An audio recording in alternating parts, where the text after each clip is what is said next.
তো চলো আজকের ক্লাসের মাধ্যমে আমরা বায়োকেমিস্ট্রির একটু গার মারি। এখন শীতকাল, সবাই বলে রোদে দাঁড়াতে, রোদে নাকি ভিটামিন ডি আছে। চলো দেখা যাক ওতে কোন বালটা আছে। তো আজকে আমাদের টপিক হলো ভিটামিন ডি। ভিটামিন ডি সম্পর্কে জানার আগে সুবিধার জন্য আমরা হালকা করে ফিজিক্সেরও একটু গার মারব। লাইট সম্পর্কে বেসিক ক্লিয়ার করা যাক। We know light is dual in nature, behave like both particle and wavelength. আমরা ওয়েভলেন্থ নিয়েই এখানে এগোবো। আমরা সানরেসকে ওয়েভলেন্থ অনুযায়ী বিভিন্ন নাম দিয়েছি: radio wave, infrared, visible light, UV, X ray and gamma ray. যত ওয়েভলেন্থ কমতে থাকে তত এনার্জি ইনক্রিজ হতে থাকে। আমরা এখানে ইউভি এর ওয়েভলেন্থ 10 ন্যানোমিটার থেকে 400 ন্যানোমিটার দেখতে পাচ্ছি। ভিটামিন ডি সিনথেসিসের জন্য এই ইউভি লাইটেরই প্রয়োজন, কারণ এর যথেষ্ট এনার্জি থাকায় এ স্কিন পেন্টেড করতে পারে। ইউভি লাইটেরও আবার 3 টাইপ রয়েছে: UVA, UVB and UVC. UVC ozone লেয়ারের মধ্যেই অ্যাবজর্ব হয়ে যায়, and UVA not able to produce vitamin D in skin. Only UVB can help in producing vitamin D in skin. আমাদের স্কিনের 3টি লেয়ার রয়েছে: এপিডার্মিস, ডার্মিস অ্যান্ড হাইপোডার্মিস। এখানে হাইপোডার্মিসটা দেওয়া নেই। তো vitamin D synthesis occurs in only epidermis and dermis. খেলা হবে স্লোগান লাগিয়ে, চলো আরো ডিটেলসে পড়া যাক।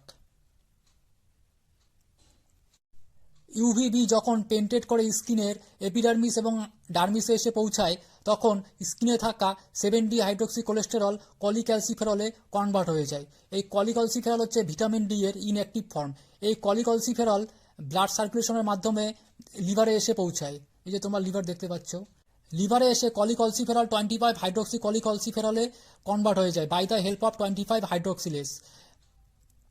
অ্যান্ড অলসো ডায়েটরি ইনটেকের মাধ্যমে নেওয়া ভিটামিন ডি ব্লাড সার্কুলেশনের মাধ্যমে এসে লিভারে পৌঁছায় এবং লিভারে এসে পৌঁছে সেম প্রসেস হয়। এই 25 হাইড্রোক্সি কলিক্যালসিফেরল অলসো ব্লাড সার্কুলেশনের মাধ্যমে কিডনিতে এসে পৌঁছায় এবং কিডনিতে এসে 25 হাইড্রোক্সি কলিক্যালসিফেরল 125 ডাইহাইড্রোক্সি কলিক্যালসিফেরলে কনভার্ট হয়ে যায় by the help of hydroxylase enzyme. And also PTH and low phosphate level induce 125 dihydroxy cholecalciferol formation. PTH বলতে এখানে পিটিএইচ এর ফুল ফর্ম হচ্ছে প্যারাথাইরয়েড হরমোন, যেটা আমাদের প্যারাথাইরয়েড গ্ল্যান্ড রিলিজ করে। And everybody know we have one pair of kidney. 125 dihydroxy কলিক্যালসিফেরল also known as calcitrol, and this is the active form of vitamin D. In intestine, এই যে তোমরা intestine দেখতে পাচ্ছ, in intestine this active form of vitamin D help in calcium absorption. ইন্টেস্টাইনের মধ্যে calcium absorption করাটাই হচ্ছে vitamin D এর function, and it also help in phosphate absorption. চলো সম্পূর্ণ প্রসেসটাকে একটা লাইনের মাধ্যমে মনে রাখা যাক। আমরা সবাই বাদশাকে চিনি, ডিজে বালে বাবু মেরা গানা চালা দো, গানা চালা দো। তো এখানে এই লাইনটা হচ্ছে ডিজে বালে বাবুর ছোলা খেয়ে হাইড্রেশনে ডায়রিয়া হলো। এখানে ডিজে বালে বাবু হচ্ছে ডিহাইড্রো কোলেস্টেরল এবং ছোলা হচ্ছে কোলেস্টেরল এবং হাইড্রেশন হচ্ছে 25 হাইড্রোক্সি কলিক্যালসিফেরল এবং ডায়রিয়া হচ্ছে 125 dihydroxy কলিক্যালসিফেরল। Now question is, what is the most effective time to stand in sunlight for vitamin D synthesis? Vitamin D সিনথেসিসের জন্য সবথেকে ইফেক্টিভ টাইম সকাল 11টা থেকে 2টা পর্যন্ত। আবার অনেকে বলছো রোদে দাঁড়ানোর পরেও ভিটামিন ডি এর ঘাটতি রয়েছে। আমাদের ভিটামিন ডি সিনথেসিস হয় স্কিনের মধ্যে। জামা কাপড় পরে থাকলে সানলাইট এবং স্কিনের ডাইরেক্ট কন্ট্যাক্ট হয় না, ফলে ভিটামিন ডি সিনথেসিস হয় না।